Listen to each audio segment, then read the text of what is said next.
As a social and hospitality restrictions eased but border closures remain amid coronavirus threat.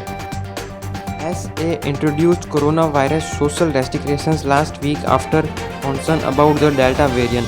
There were no cases outside of the hotel quarantines in the past week. The restrictions have been removed.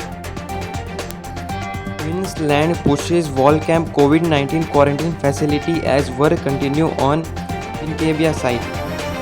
Queensland wants 1,000-bed quarantine facilities built. The Commonwealth only supports the Pincadia proposal and has rejected the Volcamp plans.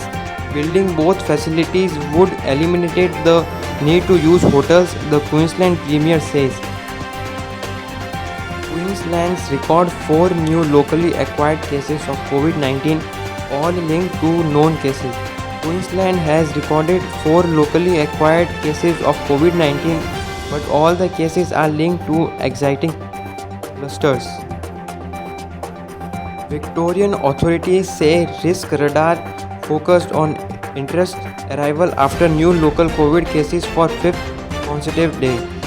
Victorian health authorities focus on managing risk from intrusive arrivals. Just 5 active cases of locally acquired COVID-19 remain in the state, as well as 18 cases in hotel quarantine. An announcement about further easing restrictions is expected on Thursday. Boss of Sydney Aged Care Home at Centre of COVID-19 outbreak praises unvaccinated staff for coming at work. There are 5 residents confirmed positive at the Bognor Hills Aged Care Centres. 96% of residents at the home are vaccinated. The doctor of one man who tested positive in Angry had not are vaccinated.